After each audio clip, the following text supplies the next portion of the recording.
Yan, good evening, SFCA. Maupay nga gabi aton nga tanan. Yan, so, to start with, siguro mag-share ako han guti nga victory nga ako na-receive this week. Diri ako maram ko nag-share ko ya, but I'm about to share. Kaya na-inspired ako kan just sa last Wednesday. So, this Monday adto, was able to pass an exam han kanan DICT. Okay. So para hindi rin maaram, actually bagatiyahin civil service actually nga bagat yan equivalent yan civil service and difference lang nira kasi ang DIC adto nga examan ka ng DICT may specialization niya. So specialist niya para mga programmer or developer. So para hindi rin maaraman programmer, ang programmer po hirapuan mga tao behind han Facebook, han YouTube, han Shopee, hiraton mga tao nga nag-develop. Ito nga mga application nga iyo ginagamit sa iyo phone, even the operating system man imo laptop, man imo cellphone, hirapan naghimo ito. So ito nga exam, designated para haira. And I was able to pass ito by the grace of God. And I tell you, di rila ako once nag-take ito, but I take twice. And I learn a lot. I really learn a lot. Hanakon first nga pag-take. I tell you as in I learn a lot that sometimes kailangan mo talaga, usang abot ang pag magtitake ka, may ka dapat ippa-prioritize. Number one, yung ippa-prioritize ni mo ang imo health. As in, kailangan ni mo i-prioritize ang imo health. So, ano nangyari? So, night before han exam, anong nangyari, maging kaon ako nga, kari-kari itong may gata. So, during han exam, pagkadto ko, before, inspired inihan kan sa kuan, kan sa istorya.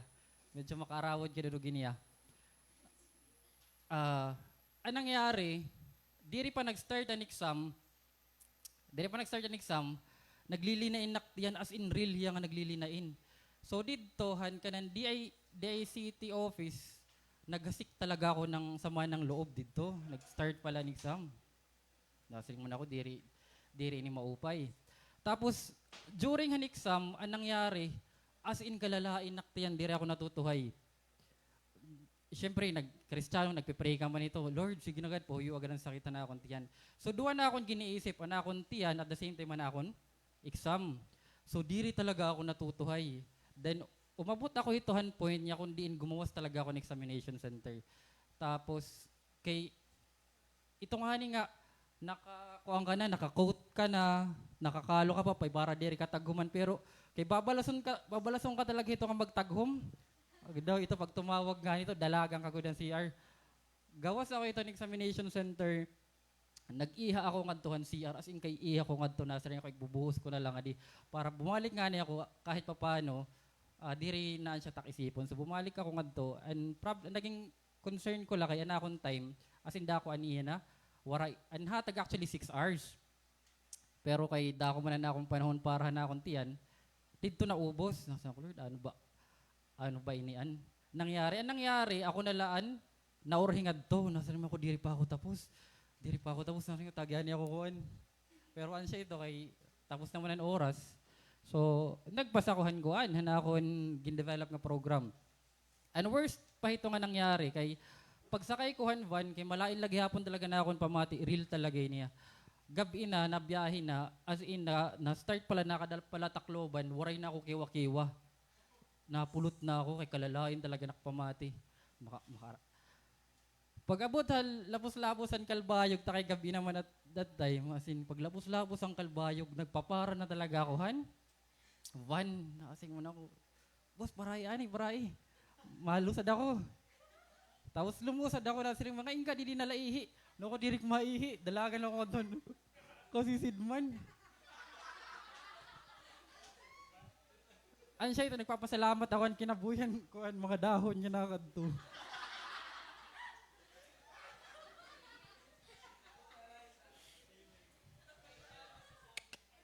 Medyo mawagaw yung istorya, no? Praise God, waray gapon mananap nga kuan.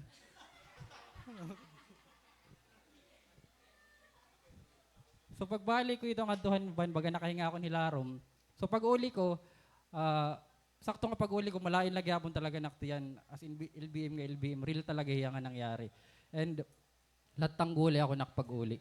So, that's one thing nga, make sure ko, nasa niya ako sunod, may exam pa man. Actually, nangyari, nag-send hand result, di rin talaga ako nag-expect nga, mapasar ako, kaya wari ko talaga siya katapos. So, pag send na ako ng result, ang akong score, it was 78.42 o 78.6, something so. So, 2.4 na lang kulang, nas makusayang. Anakon kinuan, sorry na. Pero, sige pa, praise God lagi hapon. And, nagtry ako otro.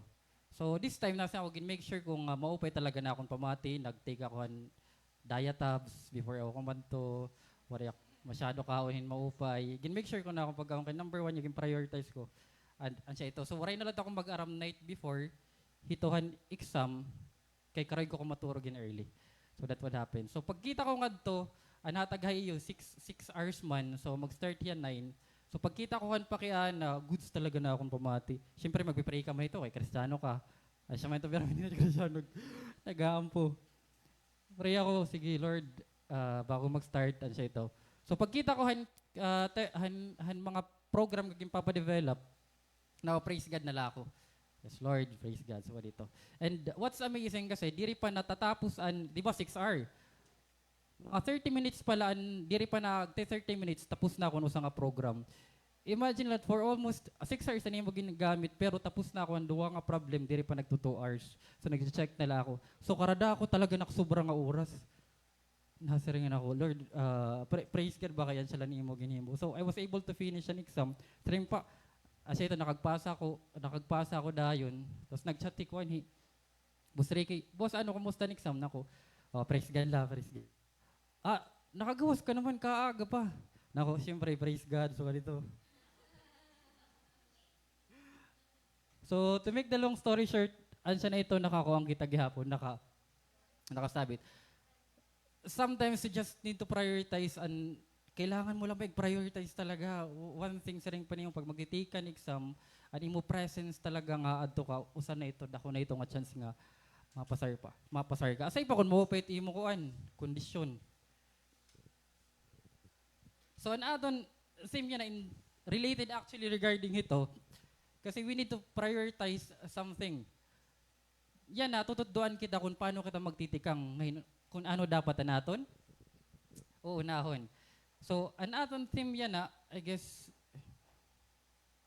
we all know, the best start found in the book of Haggai chapter 1. The best start. So, basahon na natin an passage. So, ano rin mga Bible, pwede kita didiha, aton monitor. Yeah, so on August 29 of the second year of King Darius' reign, the Lord gave a message to the prophet Haggai to Zerubbabel, son of Shealtiel, governor of Judah, and to Joshua, son of Jehozadak, the high priest. So, this is what of the Lord of Heaven's army says. The people are saying, the time has not yet come to rebuild the house of the Lord. Then the Lord sent this message to the prophet Haggai. Why are you living in luxurious houses while my house lies in ruins? This is what the Lord of Heaven's army says. Look at what's happening to you. You have planted much but harvest little. You eat but are not satisfied. You drink but are still thirsty. You put on clothes but cannot keep warm. Your wages disappear as though you were putting them in pockets filled with holes. Tapos, this is what the Lord of Heaven's army says. Look at what's happening to you. Now go up into the hills, bring down timber, and rebuild my house. Then I will take pleasure in it and be honored, says the Lord. You hope for rich harvest, but they were poor. And when you brought your harvest home, I blow it away. Why? Because my house lies in ruins, says the Lord of Heaven's armies. So while all of you are busy building your own fine houses, it's because of you that the heavens withhold the dew and the earth produces no crops. I have called for a drought on your fields and hills, a drought to wither the grain and grapes and olive trees and all other crops. a drought to starve you and your livestock, and to ruin everything you have worked so hard to get. Then Zerubbabel, son of Shealtiel, and Joshua, son of Jehozadak, the high priest, and the whole remnant of God's people began to obey the message from the Lord their God. When they heard the words of the prophet Haggai, whom the Lord their God had sent, the people feared the Lord. Then Haggai, the Lord messenger, gave the people this message from the Lord. I am with you, says the Lord. So verse 14, so the Lord sparked the enthusiasm of Zerubbabel, son of Shealtiel, governor of Judah, and the enthusiasm of Joshua, son of Jehozadak, the high priest, and the enthusiasm of the whole remnant of God's people. They began to work on the house of their God, the Lord of heaven's armies. So on September 21 of the second year of King Darius' reign, sometimes siya ni-challenge siya noon pagbasa. Labi na kuwan mga Old Testament kaya mga ngaran no. Ito nga kanan Jehoshaphat, Joshua, Diriya Joshua talaga ya. Minsan na siya struggle man pagbasa. So, para mas maintindihan natin actually an aton sermon niya na kagabihon no. So, an aton passage is actually found in the book of Haggai. I don't know kung familiar ang tanan no. So para mas makuha natin, mas magkaadala kita overview no. And book of Haggai, it's found in the New Testament.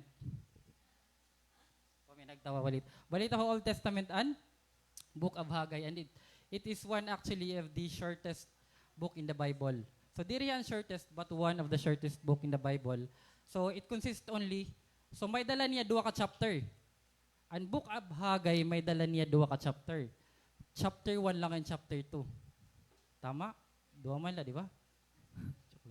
Chapter 1 yan, chapter 2. So ibig sabihin, usa mo nga kalingkod kung karayag mo basahon ang book of Haggai, matatapos mo dayon. So ang mga maruruyagon magbasan book of Haggai to make it you clear yan karayag niyo.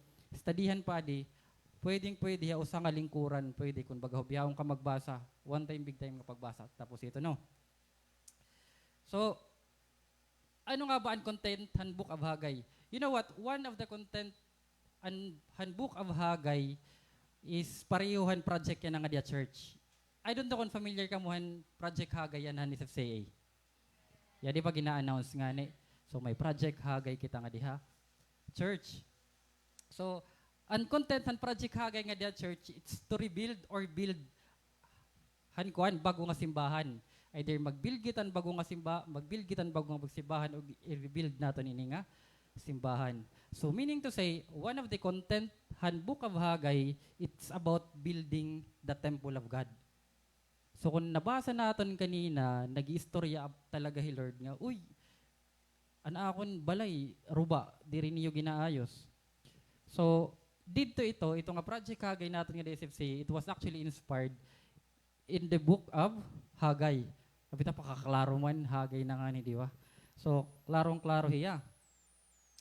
So, to make it more, nga mas maintindihan naton, ini nga aton sermon niya ng kabihon, we will be dividing, i-divide naton ang aton sermon, ang aton passage into 3 parts. 3 ka parte. I-divide naton hiya, 3 ka parte. So, ano ito hiya? We have una, the message. Ano ba ang message? Ano ang mensahe? The second one, ano ang response? What was the message of God? Tapos ang message para kanino, ano ang response ng mga tao, and at the same time, ano ang naging resulta hito nga ira conversation nga dudua. So, mag-start kita nga dihan. Message. Uy, bumalik. We'll start with the message. So, ano nga ba ang message ni Lord? Are you familiar ko the seven habits of highly effective people? Familiar ani ba? So kung may nakabasa naman nga di, maupay ito nga nabasa nimo no. So maupay nga libro. Maupay nga libro author dito hiya by Stephen Covey. 7 habits of highly effective people. Nasiring nga to, one of the characteristic ko nohan, successful ko nga tao, diri ang mga tao nga hardworking, ito nga mga masisipag. Diri daw. Diri liwat kuno ang tawo nga naasal watas swerte. Di ba ito nga hobya, diri labi na, diri na god. Tapos diri daw liwat ang mga tawo nga may damang upay hay nga relasyon na kasi tawo. Ito nga maupay na relasyon niya family, ang mga sangkay, diri daw liwat ko na ito. But those things actually hardworking ka and destiny sides on you kung baga buenas nga buenasan ka sa ring panira or you have a good relationship with your family, with your friends and mga tao na kapalibot ta imo, those traits actually they are good. Maupayra nga may ada ka, di ba? But it's not actually the main reason na sining hiya han success. But when we talk about the success and main characteristic that transcend ito nga mga characteristics is an habit nga may ada ka nga kundiin igbubutang nimo an una dapat you know to put first thing first. Maaram ka magbutang han dapat angay unahon. Maaram ka mag-prioritize kumbaga. Medyo makurig pronouncean, put first thing first. Di ba? May da kasi talaga mga masisipag, pero di rin maaram kung ano na angay unahon. Supposed to be, masipag ka talaga nga tao, ani mo trabahoon, nakabalandra labis kan. Kung ano ni mo purutan siya tinto trabahoon. Di ba? Pero supposed to be, ani mo dapat trabahoon, adi, ngayon adi dapat ani mo tapuson, darang ginuna mo adi, diri ka maaram mag-sortinghan ano dapat ang angay unahon. So, ito nga karakteristik, ansya daw kung ito ang kulang or waray kadalasan na tao. Nasiring hiya nga di. Things which matter most must never be the mercy. Things which matter most must never be at the mercy of things which matter less. Kunbaga, ang mga bagay daw kuno nga nagmamatter most, ang mga bagay dapat nga importante, dapat dirihira, anan nga ngaruhin oras nga tuhan bagay nga diri importante. Say for example, ani mo friends and family. Ano importante, ani mo friends or ani mo family? So, di ba, family, kaupahin family nga ba to, no? Pero mas dako na aton time aton mga kasangkayan. Di ba, siya itong reality? So, dapat, ang time natin na aton family, dapat diri agin kukonsuman atong kasangkayan. Dapat diri nangangaro ang aton family. Uy, di naman ikaw paghigda, kaistoryahan naman kami, sangkayan naman dyan kami. Di ba? Between hani mo trabaho kay na social media.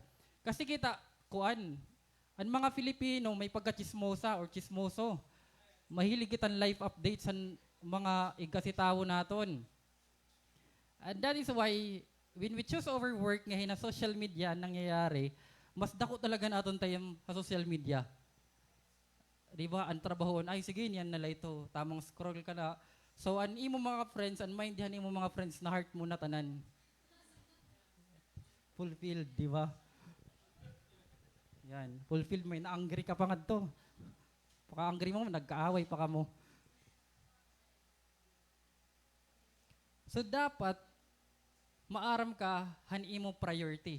And I tell you, ini po nga message ni Lord, and main context or content and message ni Lord, it's the misplaced priority. Unmisplaced priority. An siya inyan main content or context nga karuyang igyakan ni Lord nga duhan mga tao. Kumbaga, an imo priority hain na. So ginyaya kanini nga dihan mga Israelita or remnant of the people of God. So gingamit niya prophet Haggai. Basahon naton. Haggai 1 verse 2. Nasa rin nga di. This is what the Lord of Heaven's army says. The people are saying, the time has not yet come to rebuild the house of the Lord.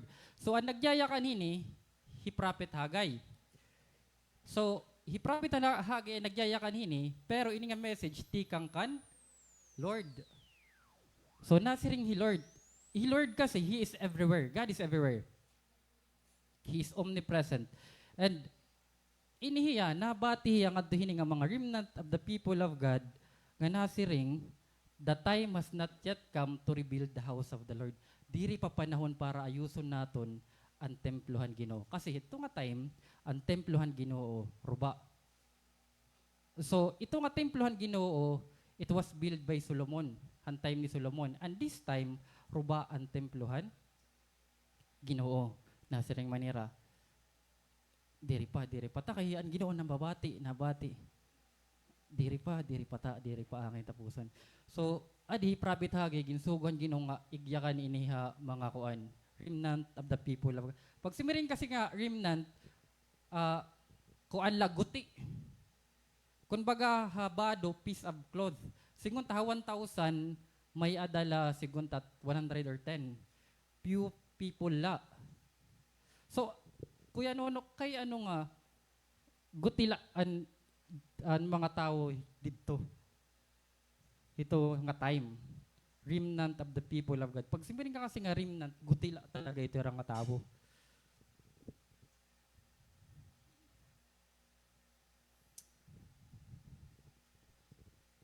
Yan. So, gutila talaga ito ang tao, no? And, you know what? An baton hito kaya no gutila an tao nga nakade. Kasi, inihira, they were actually came or nagtikang hira from Babylonian exile. I don't know kung nakabati na kamo tinatawag nga Babylonian exile. Pero inihira, tikang hira ha? Babylonian exile. So, ano ang Babylonian exile para mas maintindihan natin, no? So, ang Babylonian exile, that's the time nga ang Judah, so ang Judah, land of Judah, or ang Israel kasi may dayto duwa nga kingdom, northern at the same time southern kingdom. So, ang Judah, Israel gihapon niya, southern kingdom, nakadtuan Jerusalem. Capital city han Judah, it's Jerusalem. Tapos sa Jerusalem, nakadtuan Temple of God, dito gintindog ang Temple of God. Tapos, during at that time, ang Ginoo nasisinhan mga Israelita. And pag sakupa hairahan mga Babylonians, God allowed. Ginalawhan Ginoo nga masakop ang Jerusalem. So ginsakop ang Babylons an Jerusalem. Han ginsakop ito nira, ginruba nira ang templohan Ginoo. And it was heard all over the earth daw nga ang Babylonians grabe ka powerful because they were able nga maruba ang templohan Ginoo. Isipon mo lang ito, templo ito han Ginoo pero naruba nira. But you know what? God allowed it. Ginalaw ito han Ginoo. The time. So anong nangyari? Ito nga Babylonian exile, di ba, nasakop. Ang mga Jewish at that time, or ang mga Israelita, gindarangan to ha Babylons. So, an Israel, diri ito ganong kaharayo ha Babylonia. Kumbaga, diri talaga ito harayo. Kumbaga, ito usalot ito nga nasyon, ginsakop niraan Israel. Kasakop nira ang mga best of the best nga Jewish people, gindaran nira nga to ha Babylonias. So kung magbabasa ka mo han Book of Daniel, ang king nga to ni Nebuchadnezzar, di ba familiar? Ito yung kilala talaga natin. King Nebuchadnezzar, usay tiya nga Babylonian. Usay tiya nga nagsakop ito nga time. And gindara ito nira, if I'm not mistaken, 10,000. 10,000 yung mga best of the best nga Jewish people. Grabe 10,000. At that includes si Daniel, Meshach, Shadrach, nga Abednego. So at that time, it was Babylonian exile. Kumbaga, an Israel, they were under the rule of Babylon. Naintindihan naton. Ansa ito, nga waray tawo ha Jerusalem. Kung may mga tao man nga to, siguro mga gudti-gudti la, no? Pero, the rest of those people, gindara talaga nga to ha Babylons. Pero an pakiana nga di, paano nakabalik ira? Diba? Kasi kung pabasahon natin nga di, nakato na talaga hira Jerusalem. Nagbibuild na hiran ira mga kanya-kanya nga balay. So, anong nangyari liwatin nga di, there was a nation called Persia. Ha Bible pamabasa niyo, may nation nga Persia. So, isipan nala niyo nga an Israel ang Pilipinas. So, ginsakop kitahan, Espanya. Yan, so ganito, ginsakop kita ni Espanya. Then, may usa pa nga nasyon, United States. So, ginsakop kita otro ha. May daw sa nga nasyon, a nation United States. But di ha Bible, Persia. So, an Persia, ginsakop nira an Babylon. So, since an Israel, they were under han Babylonia, pagsakupahan, Persiahan, Babylonia, naging an Israel, they were under nahan Persia. Kaya kasi duwa naman ang kakaptanan Persia, ang Babylonia at the same time Israel. Nagigets yan, no? So kumbaga, ang Pilipinas ginsakupan Espanya, tapos ang United States ginsakupan Espanya. So since pagsakupan ni Iran Espanya, nasakop na lot ni Iran Pilipinas. So ano siya ito ang nangyari nga di? Ang nagsakop ang Persia ginsakop niyan Babylonians, and that includes the Israelites. And that is why ang king at that time, it's King Cyrus. He allowed nga ang mga Jewish people manguli ngadtuhan ira mga kanya-kanya nga balay. An siya ito nga di nga nanyunguli na hira. So, ang king at that time, Cyrus, then sumudan niya anak, then yan na, ang king didi, it's Darius. Familiar diya? King Darius. King Darius, he is Persian. Persian king po iniya. King Darius the Great. And he just allowed the Israelites to do kung an ira karuyag himuon. Kasi ngadtuhan mga commentaries, King Darius, diri man talaga daw hiya related kan King Cyrus, ang king nga nagpalaya. But may mga political problem nga iragin kukuhaan, hartan mga Israelites. Ano siya ito? Ginaalaw nira nga magpanguli ngayon. Tugutan, kung ano era karoy himuon. Ano siya ito? Nga kakauli laliwat nira. So, nasiringan mga Israelita, that time must not yet come to rebuild the house of the Lord. Kumbaga, nangunguli pala lahat kita, nagtitiyang pala kita pag-build natin. Nagtitiyang pala kita pag-build natin mga kanya-kanya nga balay, tapos unahon tading akuan. Temple of God, may panahon gihapon para ito. So, an siya ini ang situation at that time. Na, gigets natin niya. But, kung babasahon natin nga dihan, verse 3, nasiring nga di. Adi pa ansiring ni Lord through Prophet Haggai, pinahikan Prophet Haggai. Why are you living in luxurious houses while my house lies in ruins? This is what the Lord of Heaven's army says. Look at what happening to you. Ininalahano. Why you are living in luxurious houses while my house lies in ruins? Nangungukoy na kung kamon mag-upay nga balay. Kumbaga, they were able to build na hanira mga kanya-kanya nga balay. Pero, nakabuild na kamon iyo kanya-kanya nga balay. Pero, an akon balay, nasin nga Ginoo, ginpasagdan lagyabon niyo nga ruba. That is why, nasiringan Ginoo, ang siya nangyayari sa iyo. You have planted much but harvest little. You eat but are not satisfied. You drink but are still thirsty. Kun baga nga di, nasiringan Ginoo, that is why diri ko kamugin, be blessed. I'm not blessing you because my house is still in ruins.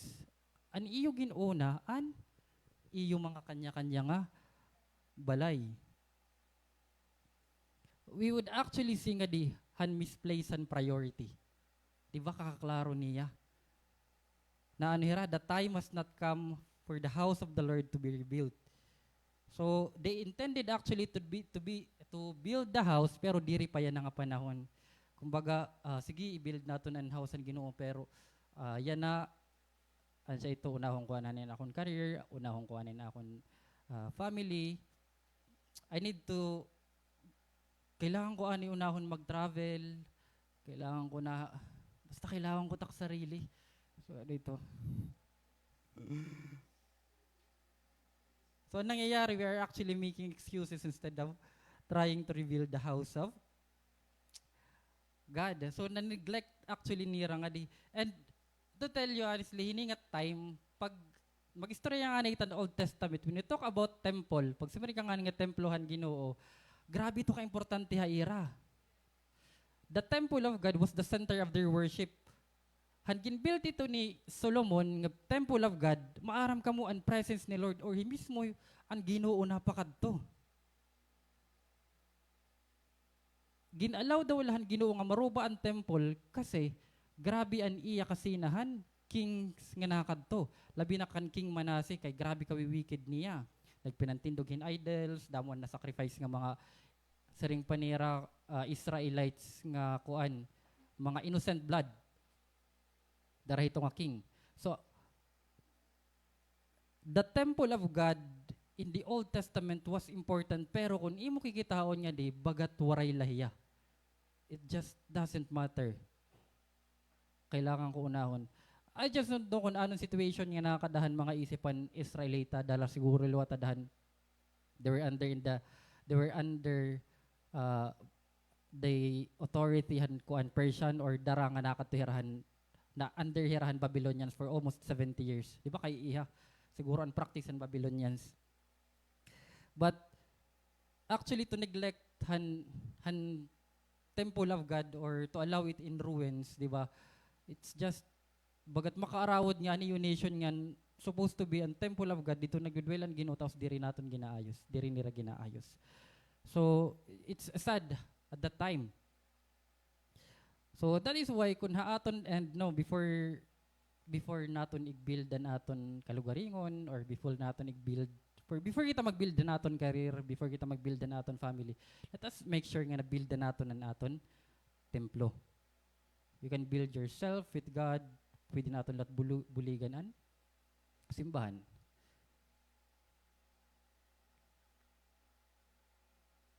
So, ansya itoan, problemahan mga Israelites at that time because they have forgotten the Lord. They really have forgotten the Lord. So, anong nangyayari? Naging excuse na ira and ira innocence. It becomes an excuse sa ira and ira ignorance I mean. Nga pag supposed to be build an house ni Lord. Naging excuse na ira and kasako pa irahan mga Babylonians, which is not good. Di ba? Nasiring nga dihikuan hi Billy Sunday. I don't know kung nakilala ka mo iya. I don't know kung matuod luwat ka mo iya. Nasiring hi Billy Sunday. The skin of reason suffered with a lie. Ang balat han rason punuhing kasinungalingan. Pag ang tao daw ko no marason, damo ko nut buwa. Siya na, pag marason, damot maulol, so damo ko nut buwa. Tapos nasing lo si Benjamin Franklin. I never knew a man who was good at making excuses, who was good at anything else. Waray ko na ako kilala nga tao nga punuhin excuses nga may damo upay himuon. So ibig sabihin, pag ang tao nga ni punuhin excuses, diri ito madati. Aray, kunwari la ito. So pag alayunan mo, puro excuse nakapira ka na, diri ito maaram. Yan, so it's always easy actually. Madali to make, it's always easy to make excuses when you don't want to obey God. Madali. Kung sinapanira, kung gusto, madaming paraan. Pag ayaw, tutulog-tulog lang. Di ba? Ano siya nangyayari? So, it become an excuse sa ira and no. So, now actually that we heard the message ni Lord, so it's clear haton that God wants the Israelites to inline ang ira priority. Ako dapat an iyuig, prioritize. Ansya ito nga, diri ka mo, grabe nat iyo pag pinakabuhi, pero diri ka mo nabibless, diri ka mo nasa satisfied. You eat but you are not satisfied. Ansya ito, mga mayaman, nasobrahan pagkamayaman, nawarayan Ginoo, diri lagi hapon na sa satisfied ang yaman niya, may ada ka, may ada lagi hapon. Kasi oray Ginoo. As in, oray Ginoo. And now that we heard ko na ng message there daaton, nabatian natin ang message ni Lord that we need to align na natin priority nga daiya. And this is one thing that we really need to admit aton kalugaringon. No. The first step on building an aton first thing is to admit nga by dakata responsibility nga dakan Lord. We have actually a responsibility for God. Kailangan naton may dakata responsibility nga dakan Lord. And daw that we heard han iya message nga diha aton, we'll try to find out kung ano ang naging response han mga Israelites. So nabatian na naton, klaro ba ang kuan mensahe han Ginoo? Klaro. Nangangaturog nangangaturog. Yeah, so klaro. So now that we have learned the message of God, let's try to find out ano ba ang naging response han mga Israelita. So, ay, nagsusurat pa ya. So, nga di kita response. So, basahon naton an Haggai 1 verse 12 to 13 nasa ring nga di. Adin response actually ng mga Israelites. Then Zerubbabel, son of Shealtiel, Zerubbabel, he was the governor. Governor hiya. And Joshua, son of Jehozadak, he an high priest at the time. So, he Haggai, he an nagdarahan message, he pass it nga di kan Shealtiel, kan Joshua, o kan Zerubbabel, Shealtiel, kan Zerubbabel, pati kan Joshua. At the same time, ginpas ito nira nga dihan, the whole remnant of God's people. Pag simiringanin kita nga remnant, di ba? Gutila. Gutila, hiram. Deferred the Lord.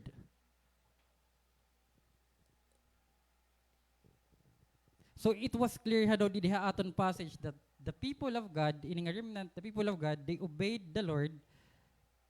Ngayon at the same time, they feared God. Kumbaga nahadlok nga dahira Ginoo.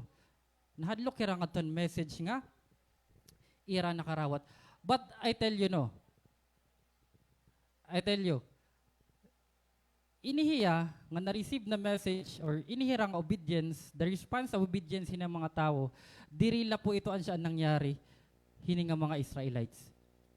The response of obedience, dirila ito ang siya nangyari. But there is a great thing nga nangyari talaga haira. Isipin mo, they obeyed and they feared the Lord. And I tell you, there's a big thing that really happened to them haira during this time, hininga panahon. So, magsasayad ako ng example, no? Let's imagine, so adin an katbalogan ano, ginban nga dian Bible. So, ginban ang Bible, bawan ang Bible. Then, umabot an 100 years, umabot an 100 years. O saka 100 years. Then, anong nangyari, an isipsi, natindog lagi hapon. Palaban na sipsi, ibiskan, waray, Bible. Then, anong nangyari, di ba, anong nangyari, Kuya Clark, buhi pa Kuya Clark, kanto niya time. Metosela niya, Metosela. So, ano niya ginhimo ni Kuya Clark, kumadahiyan, namiling niya di da may igbaw, mga bodega. Inano niya. Tapos nakakita yan Bible nga to. Kita yan Bible nga to. So, pakita niyan Bible nga to, gimbasa. Nabasa niya ang Book of the Law, nabasa niya. Tapos, tawagon dayon ni Pastor, grabe, delikado kita kaya aton mga gawi, diri naan siya. Nasiring nga diyan, and Ginoo, love your neighbors, kaaway tatat mga neighbors. Love your God. Diri naton or obey your God, diri naton gisusunod at Ginoo. Kumbaga, an aton gawi diri naka-align nga diha Bible. Delikado kita, napupungot pagudan Ginoo. Imagine that scenario. Nai-imagine niyo nga for almost 100 years ani yo gawi diri na naka-align nga Tuhan kaburotan ng Ginoo. Kasi waray na kamo reference kung ano dapat niyo ihimuon. And I tell you, nangyari talaga iniha Bible. Nangyari niya Old Testament. Di ba? And this happened han time ni King Josiah. King Josiah, actually, he was the king. Kababata pa niya nga naging king, tapos diri talaga siya maaram kung ano niya himuon. Diri siya actually maaram man niya himuon. And anong nangyari? Ano nyo rin?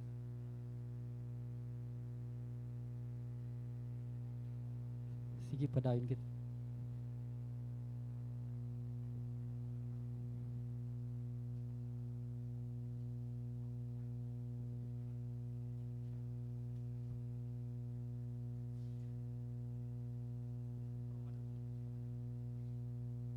Trabaho.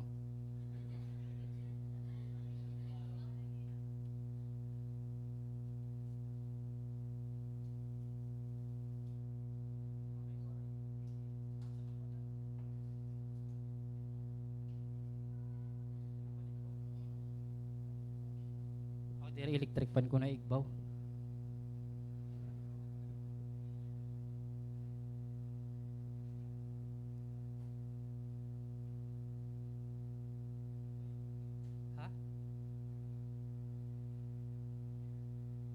Sige, padayon kita nung sagdilaan ito.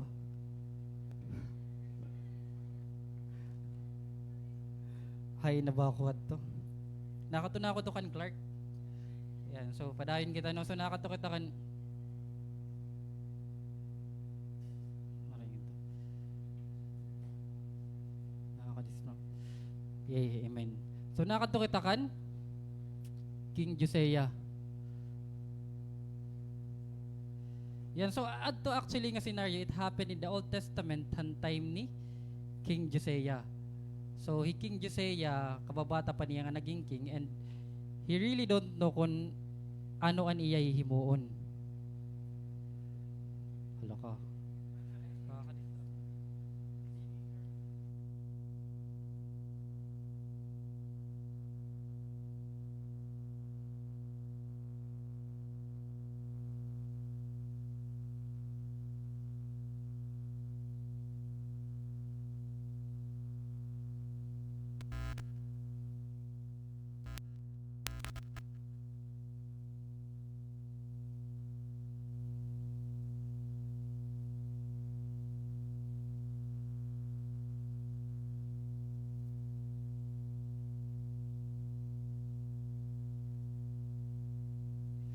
Check mic 1, 2, 3. Ginano mo?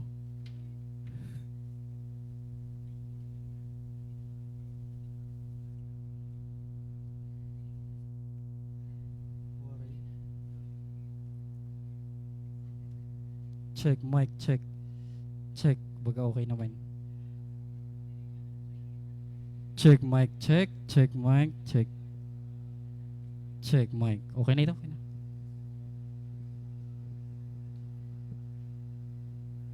Yan, so padayon kita, no?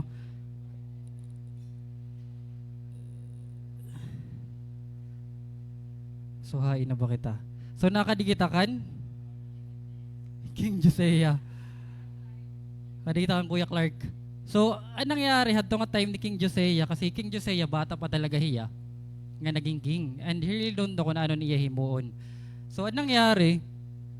At that time, what happened actually at that time, an iya priest naka-discover nga to ang temple of God. Kasi at that time, ang temple of God, kuwan pa, buo pa.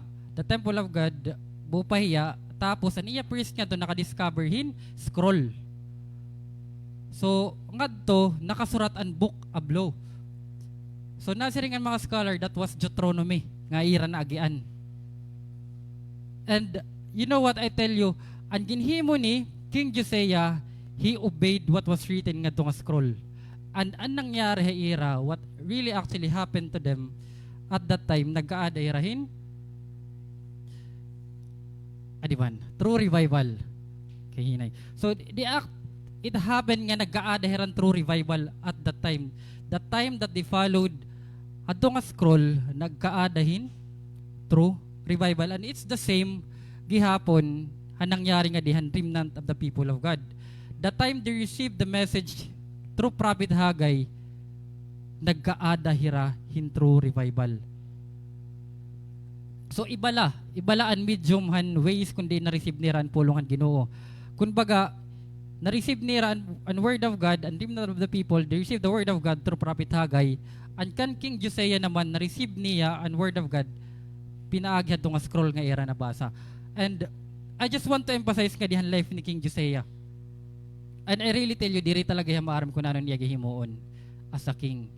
Para mas maintindihan lot nato ng life ni nga mga remnant of the people of God. Ngayon, kung kay ano, nag-obey dayon lot hirang adha Ginoo. King Josiah, bata pa yang naging king. So, anong nangyari? Ang mga kings before Haiya, mga wicked. And that includes si King Manasseh. Si King Manasseh, ako sisiring ngayon kanina, grabe ya kawi-wicked.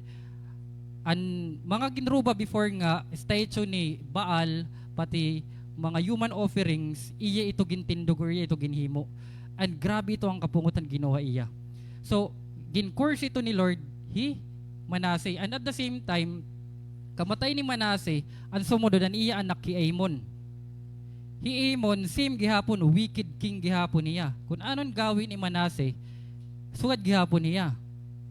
So, Manasseh, Amon. Then right after kan Amon, an siya na King King Josiah. King Josiah niya tatay Amon.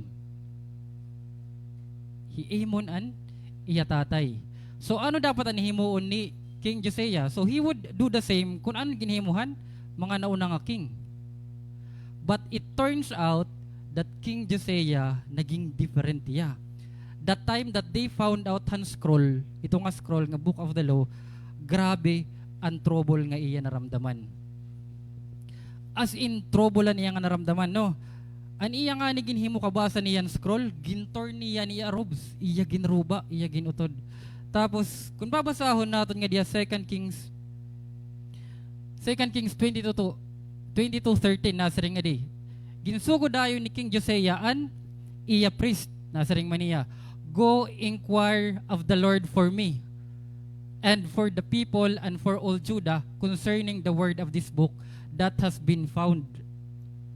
Pag-inquire ikaw nga daginuhin nga naagian naton nga libro. For great is the wrath of the Lord that is kindled against us. Grabe ang kasinahan Ginoo base nga dihin nga book. So because our fathers have not obeyed the words of this book to do according to all that is written concerning us. Grabe niya trouble kay maarami hang kasinahan Ginoo haira. Kay an iya mga father waray magsunod kung ano ang nakasurat dito nga scroll, kumbaga taliwas. And 2 Kings 23:3 nasaring paya King Josiah. And the king stood by the pillar and made a covenant before the Lord to walk after the Lord and to keep his commandments and his testimonies and his statutes with all his heart and all his soul to perform the words of this covenant that were written in this book. Nagpromise talaga King Josiah nga ihimuon niya tanan niya nakasurat ditohan Book of Law. Imagine mo an imo forefathers, an imo mga an imo tatay, an imo lolo. Taliwas nga taliwas han nakasurat nga dihan Book of Law. Taliwas nga taliwas nga ton nakasuratan Book of Deuteronomy.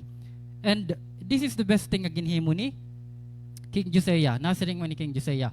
Nasaring mo niya di. Moreover, Josiah put away the mediums and the necromancers and the household gods and ito nga nga mga santo-santo pinanlabog niya. Household gods, ito nga mga santo ngayon nakikita. Labog ito niya. And the idols, kung ano niyo nakikita nga itong mga idols, and all the abominations that were seen in the land of Judah and Jerusalem. See, aniya ginhimo. Diri actually maaram hi Josiah nga sukad ngayon ni an kaburotonhan Ginoo. Taliwas nga tuhan kaburotonhan iya tatay nga niya lolo. Yan so Judah and Jerusalem that he might establish the words of the law that were written in the book of Hilkiah the priest. Ayan. Yan so the law that were written in the book that Hilkiah the priest found. So adi Hilkiah ang siya nakaagihan kuan hand scroll. Priest found in the house of the Lord. So before him there was no king.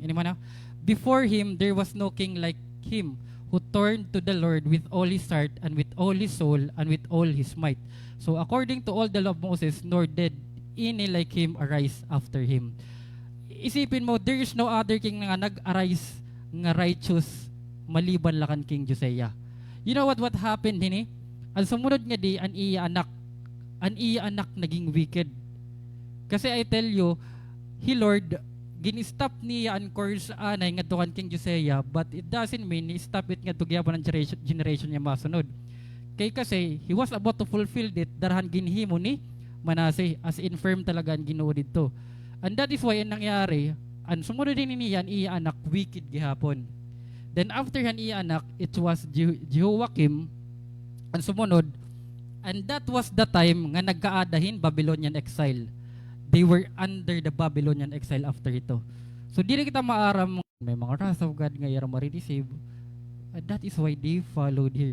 And a last thing that happened actually here kadi ang result. So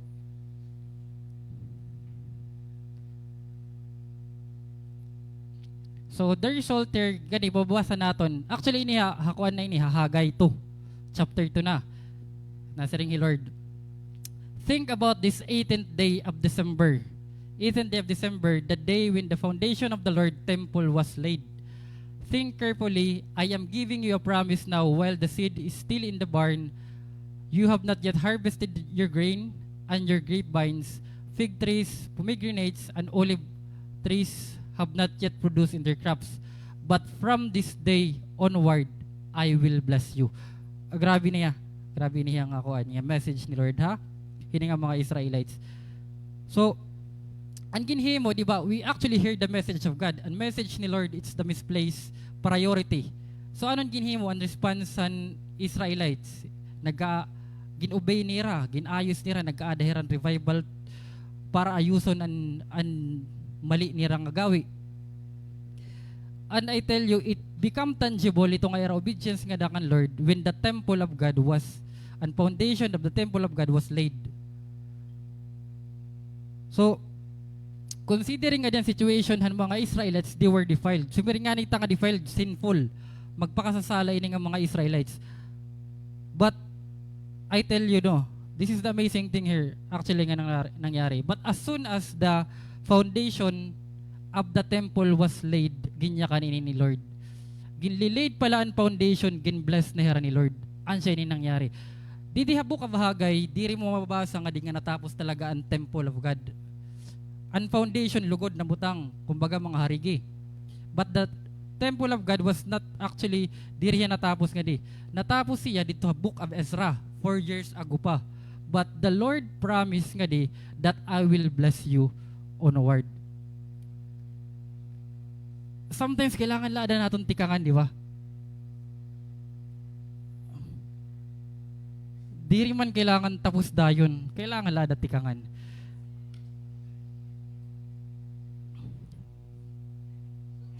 So, ang result actually yan. So, the result actually here is blessing. Grabe an blessing nga ira nakarawat. So, in conclusion or to end na aton sermon niya nakagabihon. Okay na gud maluwati ya. So, i-define naton an aton theme niya nakagabihon. So, our theme is the best start. So based nga ito na aton passage, it actually tells us nga may adala usang abutan nga kailangan naton himuon or may daan naton kailangan himuon to start in the best way. Diri hiya maupay nga paagi, pero pinaka maupay nga paagi. So the best way to start is to start it with God. Di ba kailangan natin hiya tikangan with the Lord and to start with God para magdikang kita nga dakan Lord. What we really need to do is kailangan natin i-rediscover the Word of God. Kanina, di ba, na-discover niya ang Word of God. Kailangan natin balikon ang pulungan Ginoo. We need to read the Bible. We need to rediscover the Word of God. Bangin may da kita na miss out nga to. Same gihapon nga daira, may danira na miss out. And restore the sense of fear of God. Grabe, di ba? Actually, read niya di ang fear of God which follows the confession, repentance, obedience. Dapat mamuhat ito haton. And especially ini, that we need to have a renewed spiritual commitment and accountability. They laid the foundation and the Lord blessed them. When they laid the foundation, gintapos talaga liwat ni Raan, house of the Lord or the temple of God. I don't know how you end, but when we talk about commitment and accountability, we really need to do this. Kailangan mag-sink in niya aton mind. I tell you, ako personally, no, ako na mismo akong kalagaling niya personally. I do not take God lightly la. That is why almost every service makikita niyo yung aadi ako. And diri ako aadi nga late. Nakakadi ako permit before in time. Diri ako nakakadi kasi I do not take God lightly. Diri nga niya ako na lilita akong trabaho asay ba nga diha.